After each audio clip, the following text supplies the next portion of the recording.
Good morning, welcome to my new vlog. આજના એક નવા વ્લોગમાં તમારું બધાનું સ્વાગત છે. તો અત્યારે વાગી ગયા છે 9 ને આપણે ઉઠી ગયા છીએ ને મસ્ત નાસ્તો કરી લીધો છે.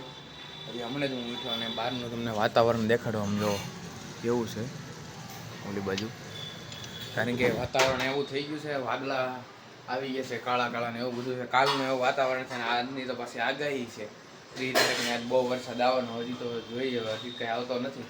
હજી તો ખબર પડશે આજના દિવસની. મમ્મીને જો એનું કામ કર્યા રાખે છે, જો પોતાને એવું મારશે અમને. અને આપણે ઉઠી ગયા છીએ ને હમણાં આપણે થોડીક વારમાં છે ને નીચે જાઓ. અને તમે મારો વ્લોગ જોવો જ છો પણ સબસ્ક્રાઈબ તો કરો, ફટાફટ સબસ્ક્રાઈબ કરો અને મજા આવે મને. તો એવું બધું છે. તો હમણાં આપણે થોડીક વારમાં છે ને નીચે જાય. હાલો, અહીં જો ગાંઠિયાનો ડબ્બો વચમાં એવો હાલો એ સાઈડમાં. એ જો ગાંઠિયા અમારા ઘરમાં ખૂટે જ નહીં. આટલો ડબ્બો આખો ભર્યો હતો 3-4 દીમાં, જો આટલો થઈ ગયો. અને થોડાક દી થાય ને તો પાછા ગાંઠિયા ભરાઈ જાય. આતા નહીં દેવાનું હોય, રોજ આતાને દે ચારે, તમને ખબર જ છે. કાંઈ નહીં, હાલો આપણે તો થોડીક વારમાં નીચે જઈએ. તો અત્યારે વાગી 12:30 ને આપણે ઉપર આવી ગયા. આપણું કામ પતી ગયું, ખાઈ પીને ઉપર આવ્યા. આ તો જો અહીંયા ગેલેરીમાં જો હમણાં સુઈ જાય મસ્ત અહીંયા સેટીએ. હાલો આપણે થોડીક વાર નીચે જઈએ. અત્યારે તો હું નીચે આવ્યો, હું અહીંયા હોઉં એટલે પંખો શરૂ, લાઇટ બાઇટ બંધ કરી. અહીંયા જો મોટા હું અત્યારે લોટ છે ને દળ્યો હતો ઘઉં. જો અહીંયા ઘઉં દળ્યા હતા એટલા બધા, લોટ ભરે છે. આ બધું છે આવું બધું કામની. જો કેનો લોટ છે? આ ભાખરીનો લોટ ડેલો છે. જો ઘંટી છે આપણે ઘરની, એટલે વાંધો નહીં. હમણાં પછી આ બધું સાફ કરીને મમ્મી વૈયા જાય ઉપરનું. હું અહીંયા પછી હુઈ થોડીક વાર કામની. આતાના ગાંઠિયા અને સા રેડી થઈ રોજ આપવાના. કા કેવું કા જા ને હારે પાછું મરચું હતું ને જાય. મસ્ત ચા બને છે અત્યારે, 4 વાગી ગયા છે ને આતાના ગાંઠિયા અને મરચું હારે આપી. એટલે આતાને રોજ દેવાનું. ઉઠી 4-4:30 કાં રોજ દેવાનું. જો મસ્ત અત્યારે શરૂ થઈ જાય. જો મરચું આવી ગયું, ગાંઠિયા આવી ગયા, અમે ચા.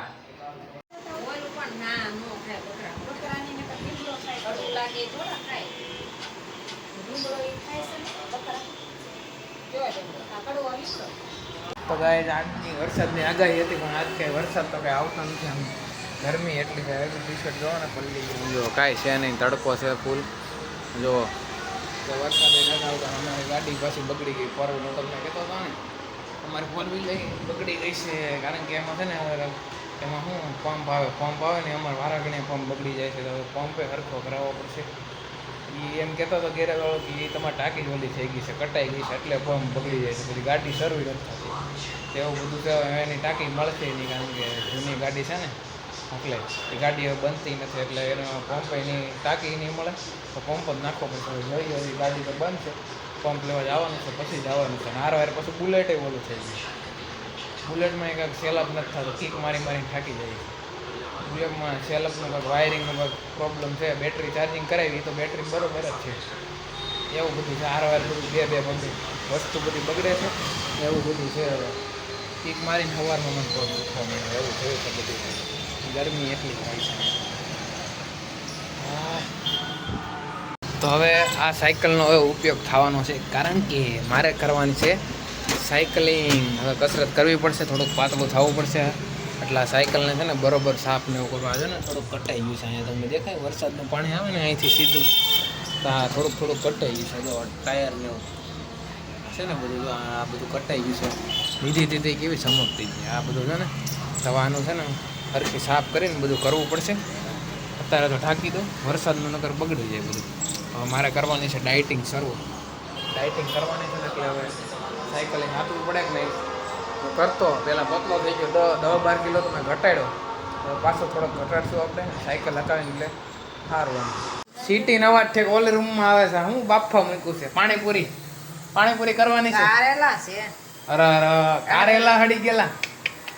મને તો ઓલું કરી દેવાનું છે ને, પાણીપુરી પાણી ખાલી નથી કરી દેવાનું. હા પાડી હતી ને, હા તો કરી દો ફટાફટ. તો કે આજનો લોકો હું અહીંયા એન્ડ કરું છું. મારો બ્લોગ ગમ્યો હોય તો લાઈક કરો, ચેનલમાં ન હોય તો સબસ્ક્રાઈબ કરો. મળવી બીજા બ્લોગમાં. Bye bye.